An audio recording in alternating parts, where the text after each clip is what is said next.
introduce our speaker today. We have Dr. Laura Boccanfuso. She's the founder and CEO of Van Robotics, which is a social robotics company headquartered in Columbia, South Carolina, that builds AI-enabled tutors. Dr. Boccanfuso received her Ph.D. in computer science and engineering at the University of South Carolina, and later worked in the Yale University Social Robotics Lab and Child Study Center as a postdoctoral researcher and associate research scientist. She completed the Yale Venture Creation Program in 2016, officially launched the company in 2017, and was selected for the Techstars Accelerator in Austin later that year. Laura's work focuses on holistic robot-assisted learning, incorporating best practices in human-robot interaction that leverage sound educational pedagogy, cognitive and learning science, and machine learning techniques to accelerate learning. I am personally very excited that you're here, not only because of the amazing work that you do at your company, but also Dr. Boccanfuso is, as I mentioned, she received her doctoral degree from here, our school, so she can be the perfect model for those graduate students who actually want to pursue the entrepreneurship path after graduation. I'm going to go and sit there and enjoy the talk. Awesome. Thank you so much. much. Thank you. Thanks. All right, I'm taking this off. I will be winded in 10 minutes talking with the mask on. I'm going to stay way back here. Thank you all for being here on a Friday afternoon. I was in your seats not that long ago. I feel like it wasn't that long ago, and yet it was eons ago. But I'm glad you're here. I hope that today's talk will be at least a little bit thought-provoking. I'm always about having interaction, so if I call on you, if I ask your opinion about something, please feel free to interject and to provide feedback. Is this in presentation mode? The PDF. There we go. Yeah. Close now. So let's see if we can. There we go. So we're going to talk today a little bit about human-robot interaction, and we're going to talk a little bit about the domain space and what it means to really design robots that can socially interact with people in a very effective way.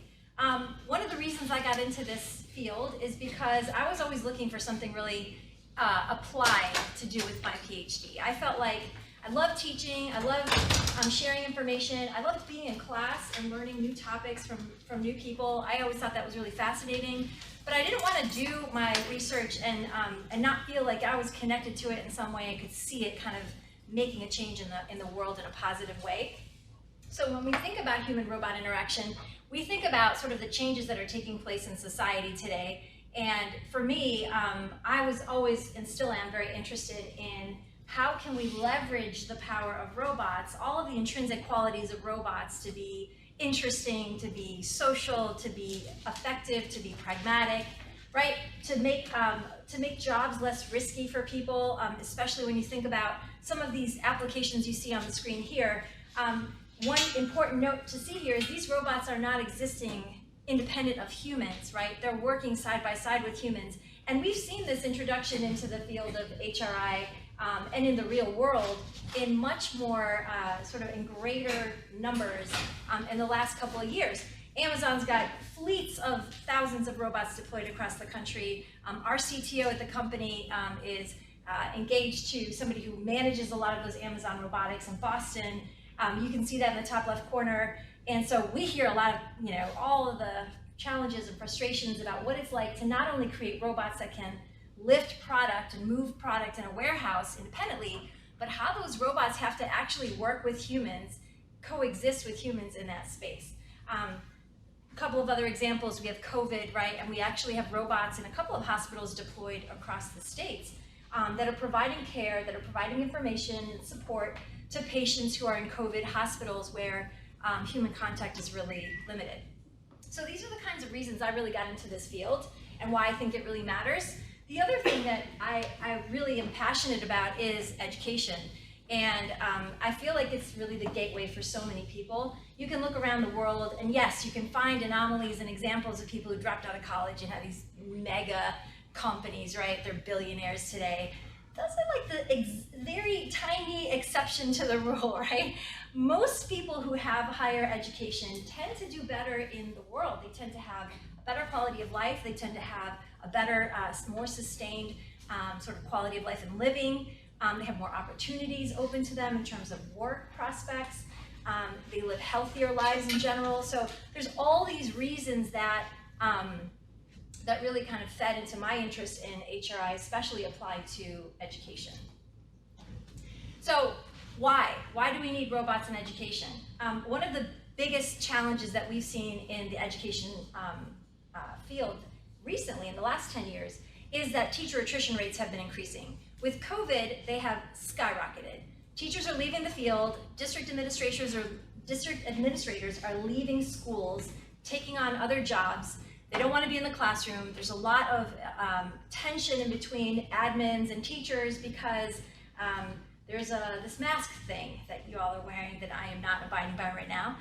But that mask policy is something that was intended to help protect people. And unfortunately, there's a lot of friction about beliefs about whether you should wear a mask, you shouldn't wear a mask. But the reality is that the teaching environment has become very, very stress-filled. And so a lot of teachers are leaving the field, and we have to support the remaining teachers so that we keep a hold of the educators we have in the world today. They are the difference makers when kids are really little. They are the ones who open doors and keep open minds when kids are young. If we lose them, we're going to be in a lot of trouble. So I believe that this is actually something that we can do with technology, is to support and to extend the reach of teachers within the class. The other thing that we've seen is that traditional apps have proliferated the market in the last decade, right? There are thousands, if not tens of thousands, of educational apps out in the world. And yet, when you look at proficiency scores across the last 10 years, they've flatlined, right? So math and reading scores have not gotten any better in the last 10 years. Since 2009, you can look at 240 was the average proficiency score for fourth graders, and today it's about the same. So apps are not working.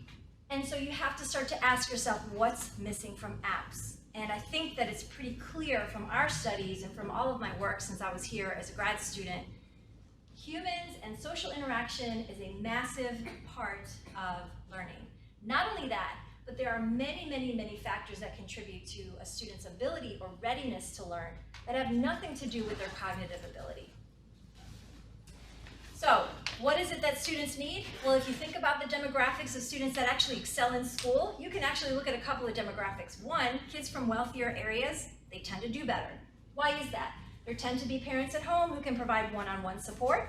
There tends to be tutoring centers that they can afford to pay a tutor to come in and help their student, right? So what happens is the gap, the opportunity gap in education gets wider depending on your income level. So this is a major problem. And what we've seen is that COVID has actually negatively affected those lower performing, lower socioeconomic status populations much more than the middle or the more wealthier families. So, okay, we have this situation. We have lower teacher numbers, greater numbers of students that need help. How do you deal with that?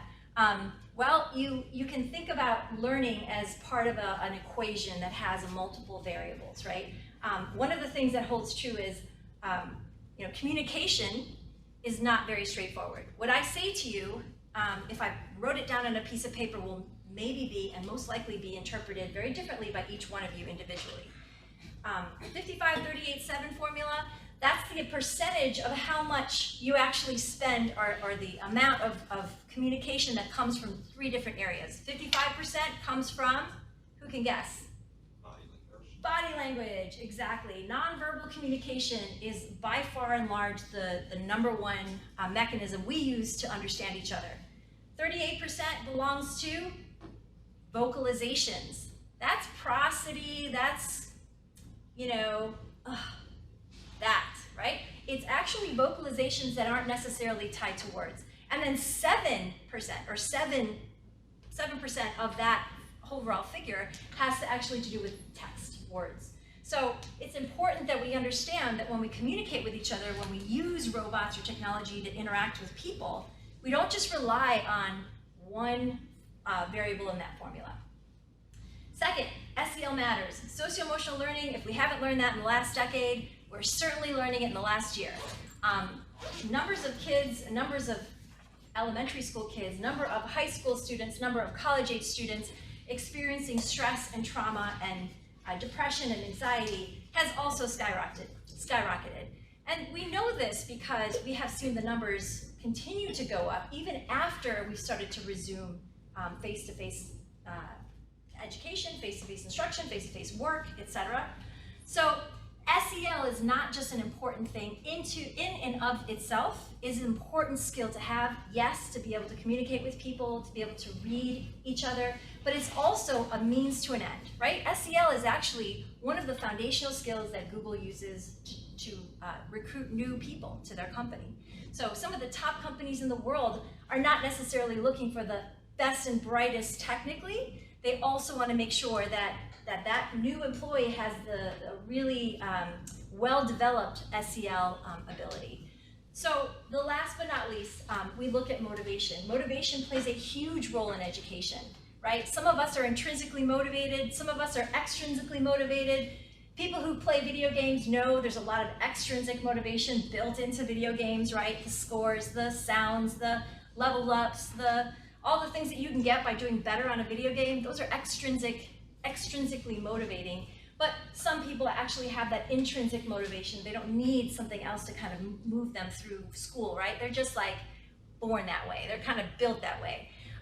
These two different ways of motivating students or of motivation in students play a major role in education. And you really don't have that, any of that sort of being measured or being used in applications. So that's a massive problem space, right? Like that's the big problem with HRI, is not only is it huge, but it's almost unmanageable if you try to tackle everything. So what we do is we think about what are the most important, what are the most salient variables in that giant equation that are going to get us the best result possible. And so we reduce that problem space, that input space, to a number of really important factors or variables that we believe, that we've seen and tested, that will produce the best results in terms of student outcomes. Unfortunately, other people have tried, right? So we have some of these robots in the market that have been tried and not done all that well. Unfortunately, there is a huge gap, a huge divide between a really cool robot that looks amazing, that has amazing hardware technology, even some of the best software that we can find, right?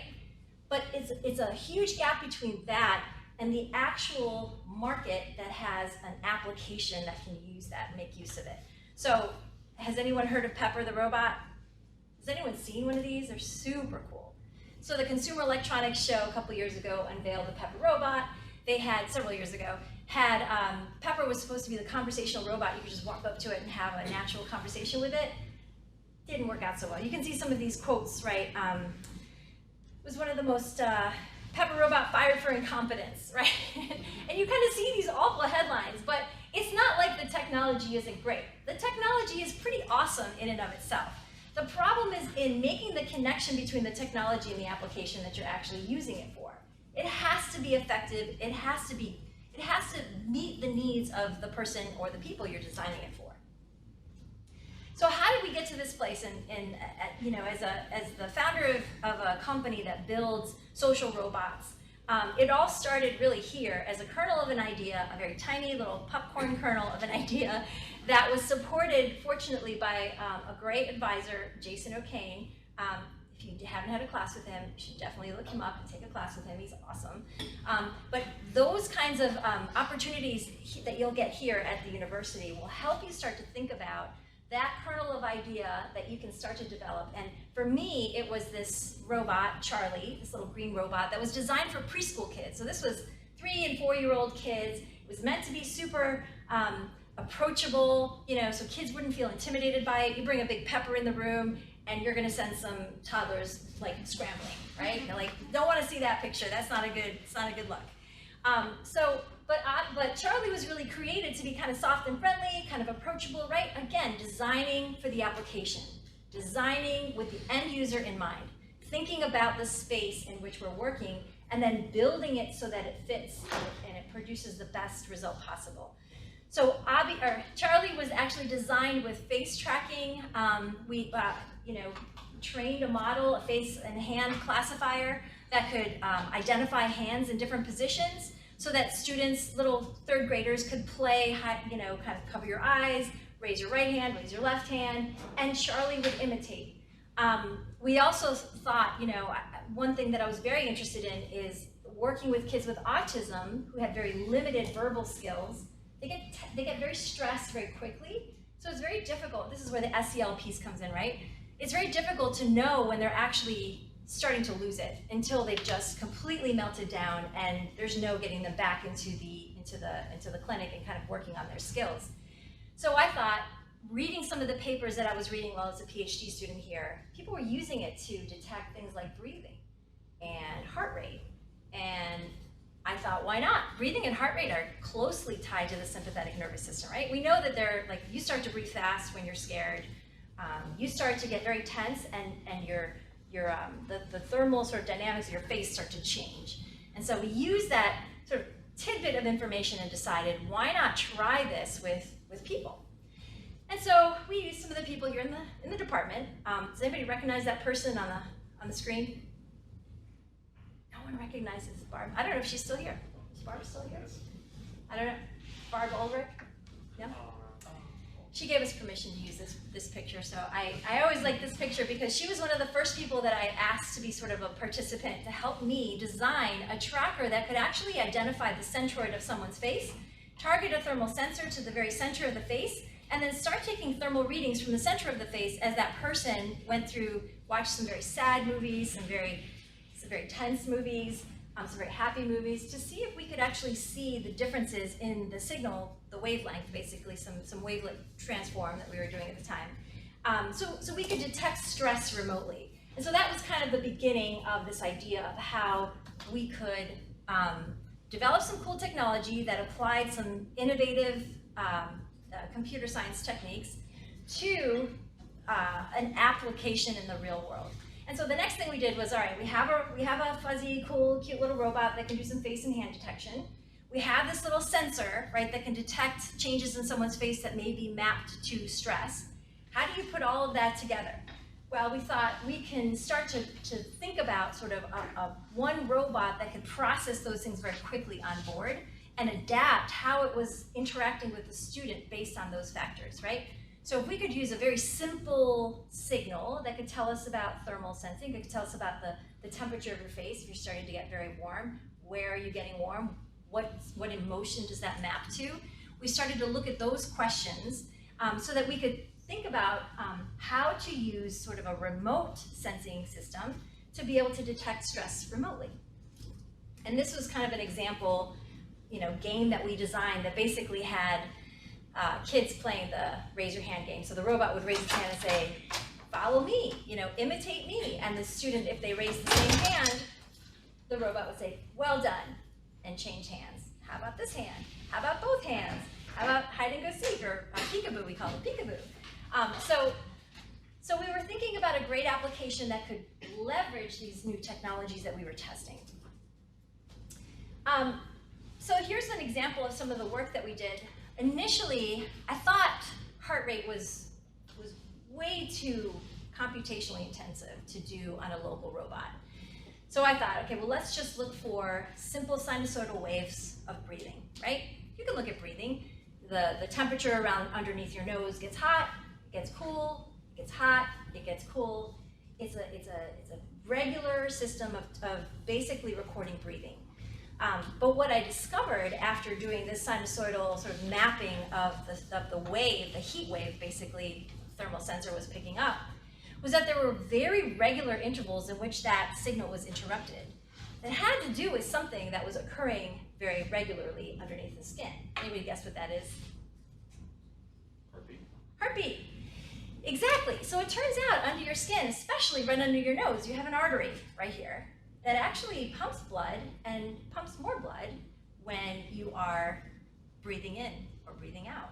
So what was really interesting is that we looked at these sinusoidal waves and said, you know what, there may be something here. So we did additional work in thinking about how we could detect heart rate. So this actually produced two different papers, a breathing paper and a heart rate paper. And what that allowed us to do was to start thinking about piecing together more variables of this very complicated formula in HRI, right? So little by little, filling in gaps, right? Filling in the variables that could really help us produce something that could be helpful for kids in the field. So here's kind of an example of what you could see, right? I mean, a lot of this was noisy data. A lot of this had to be filtered. A lot of this was kind of tests and, start and stop, right? It's not all successes, failed a lot along the way, had a lot of dead ends along the way. But what really kept driving the research forward was being able to look at signals and say, there's something here, there's data that's underlying this wavelet, but we need to uncover it. So I finished up my Ph.D. here, I defended, and fortunately was able to complete that part of, close that chapter of my life here, and then took a job at Yale as a postdoc.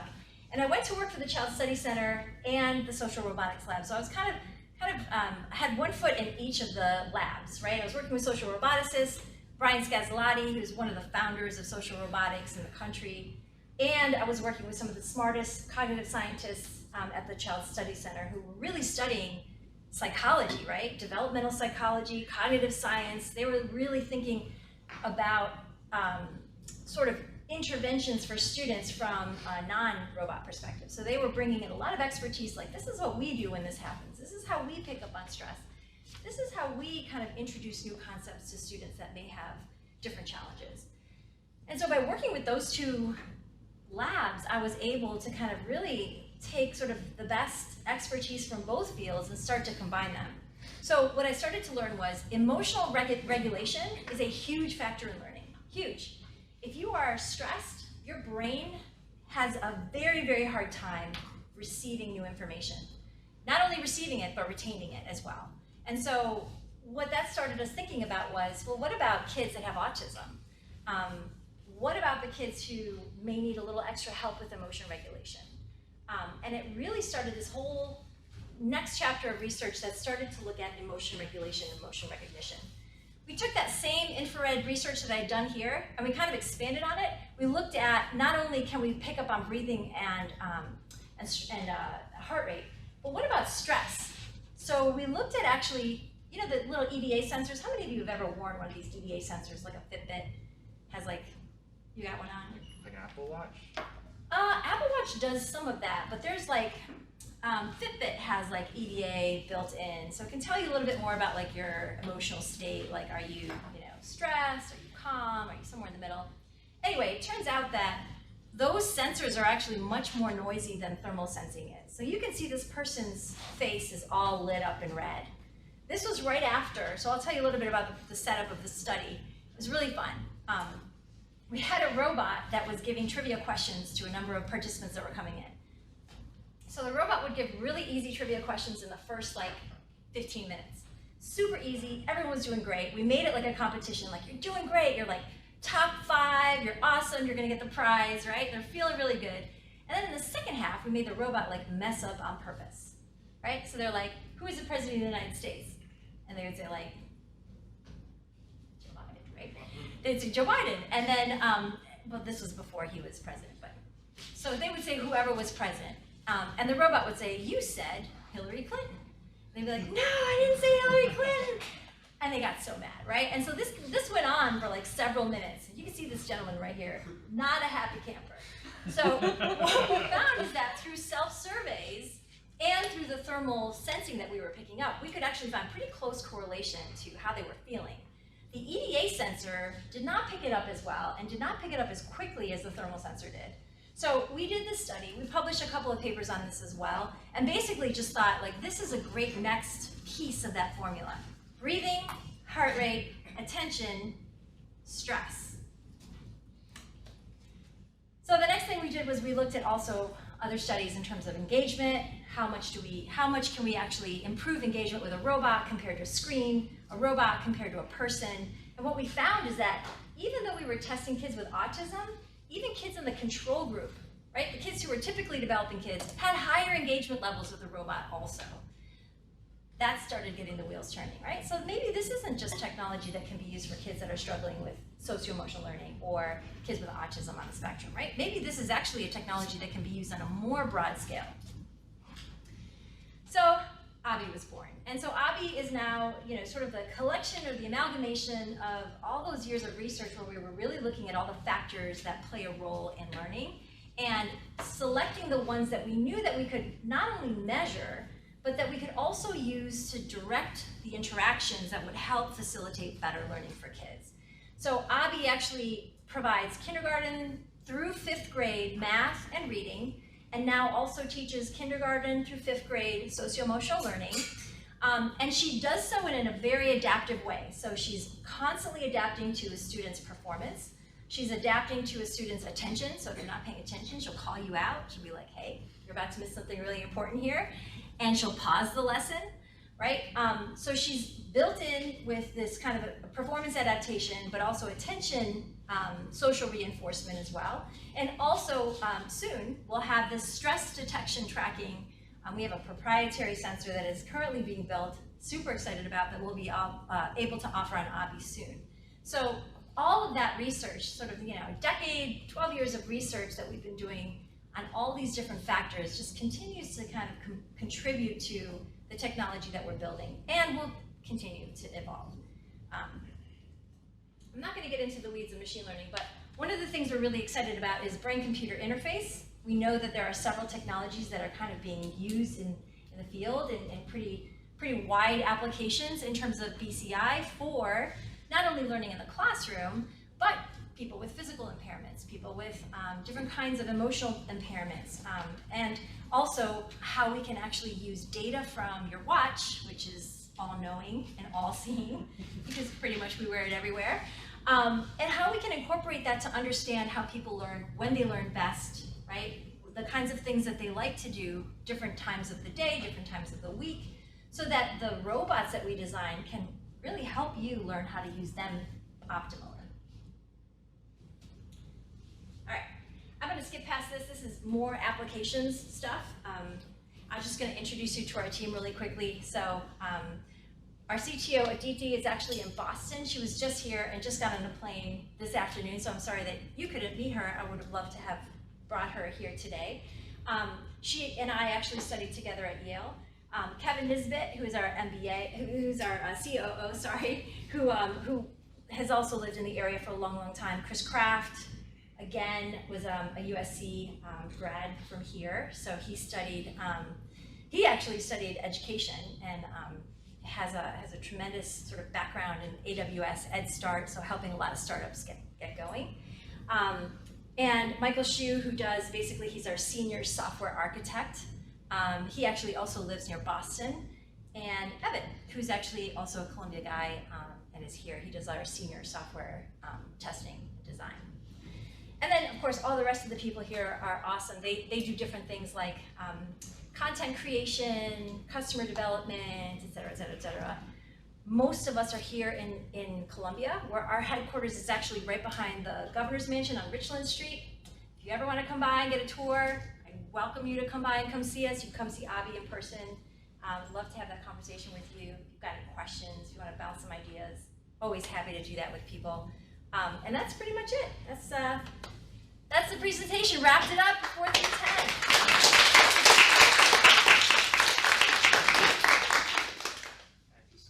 Absolutely loved it. So I'm gonna check this is the way we usually do it. We probably have some questions on the chat, so I'm gonna go ahead and open that and see, take off the mask and check the chat first. But if you have any questions, of course you can unmute yourself.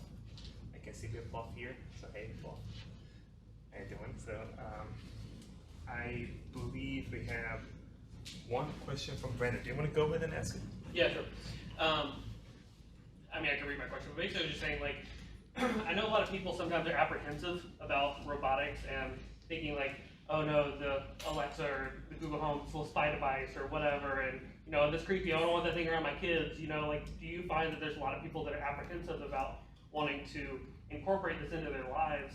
Yeah. Or do you find people are pretty welcoming since it's different maybe? Yeah, it's a really good question. So what I learned when I started using these in schools is there's a COPPA compliance, which is Child Online Protection Privacy Act. We are COPPA compliant, which means there's a couple of things you have to do to be COPPA compliant. One, you collect minimal data. So you're not collecting data you don't have to. For example, we don't have to collect video or images. We could, we have a camera, we could collect it. We don't. We actually just do the detection of the face, the orientation of the face, decide where they're looking, and then simply store the value of where they're looking. So we minimize the data that we collect, both, number one, it's smart computationally, right? Because it's expensive to store that, and we don't need to. And number two, it addresses some of those concerns, those privacy concerns that schools and parents have. It's a great question. Yes, we do have another question by Biplov. Do you have any question? Unfortunately, we can't hear you. Turn up the volume. Oh, okay. So, just give us. Oh, it's muted, I think. Sure, is it? Yeah, I just muted it. Sorry. I'm sorry. So, there we go. Let's unmute this. Can you try again, Biplov? Can you hear me? Yes. Yeah. So thanks, Laura, for the great talk. And I have known Brian Scazzaletti also, so he has been saying great things about you and your work. My question is related to evaluation. And so here you have robots who are trying to sense child's emotion and things like that. And as you know, very perceptive students or parents, they know what their child is feeling. So have you actually done a study of comparison, how well does the robot detect emotions and so on versus how a very perceptive human like a teacher or a parent perceives their child's emotions? Yes, great question. So we have not launched the thermal sensor with children yet. So currently the robot does performance tracking and attention tracking, and it does the machine learning basically using those two factors, a number of measures of those two factors. But we have done adult studies with self-reports. So one of the things that we have, we're building, it's kind of in stealth mode, sort of, but we're doing clinical trials this fall, is with a musical robot-assisted tutor. So basically, it's designed to work with older adults that have early cognitive impairment, so mild cognitive impairment, and it teaches them very introductory piano skills, which are known to really provide social support and bring sort of feelings of wellness, but also to keep them cognitively sharp, right? It's supposed to help them kind of keep cognitively sharp. So the self-reports is what we've used in the past to map back to what our system has predicted the emotion state to be. I think with kids we'll do the same. We'll have the series of smiley faces to see how that student is doing, to kind of check back with our system to make sure that it's as accurate as possible. One of the problems we have is, of course, that parents aren't in the classroom. So most of our robots are in classrooms across different schools. So it's really difficult to have a teacher standing over the student saying, okay, well, the student is happy today or not happy today, or maybe the teacher doesn't even really know, right? So we rely mostly on self-reports for that. Okay, because you're working with autistic children who anyway have a problem expressing themselves, so. Yeah, we really don't work with autistic children anymore. Like I said, this is really a mainstream, Abby is a mainstream robot that's used in schools, in public schools, in the mainstream classroom now. Yeah. Great, thank you. Sure, sure. So, the next question, we have a question from Nishad. So do you want to go ahead and answer this? So my question was like, like how like students learn to multitask. So does the robot pick up on that, or Abby, or it's just like she just finishes one task at a time instead of like multitask? So give me an example of what you mean by multitasking. So let's say a student is like talking, so she needs to pause the lecture and like take an action, like don't talk or like do whatever, like pay attention. So right. That that has to be done like automatically on the spot. So is that like, how would she do that? Like how does she pick up on that? Yeah, I think I understand your question. So during the course of a lesson, Abby is going to, for example, calibrate her camera. The very first thing that happens when a student sits down to work with Abby is she'll launch the calibration screen. So she'll calibrate the camera so she knows where you're looking. When you're looking at the screen, she knows what the head orientation is, what your gaze looks like, right? She remembers that. So then when she's presenting new information on the screen, so as she'll go to the first screen of the lesson, for example, And usually on that first screen, there's some new information that the student must read or view in order to be able to answer the question properly. If Abby notices that they're not looking at the screen during that window of time, that's when she'll pause the lesson and call them out by name and say, hey, you're about to miss something important here. And then once the student's attention is resumed, she'll actually continue the lesson. Yeah, thank you so much. Yeah, That was sure. my question. Yep. Yes. Yeah, I have one question. You showed on one slide that you have data on like 55% to the verbal communication, and I believe 38 for vocalizing and 7 for actual text. I'm just wondering how you get the data and how you get those percentages. Yeah, that's a seminal paper that published those percentages. That's not our work. Oh, That's just known in the field to be as communication science has a couple of pretty seminal papers. That's in one of them. Because I saw different numbers on that and kind of confused why people change it a little bit from time to time, and would like to know where. Interesting. how they get that. Yeah. How different are the numbers you've seen? Well, Are they drastically different? they are not drastically different, but the point that they align. And if for example, someone did original work and set some boundaries of precision, then I might agree. But if they just having plus 3% there and here, I like. So it's a good question, and I think when you get into social science, so when I was in the Child Study Center at Yale, cognitive science studies are very difficult to have full accuracy across, and there's actually a margin of error that's acceptable, which is why I asked if they're drastically different, because it's all subjective, right? It's actually people viewing videos and hand annotating, and then they get consensus across a number of people. So that's why you may see a little bit of movement in those numbers. That's super common in social science. I see. Thank you. Yeah, you're welcome. Go ahead. I have a question like it's more theoretical, maybe not application based. So like, okay, it might be engaging the robot and everything. So I'm not against the application, but like, okay, mobile phone is also engaging, yeah? The children look at like 12 hours a day.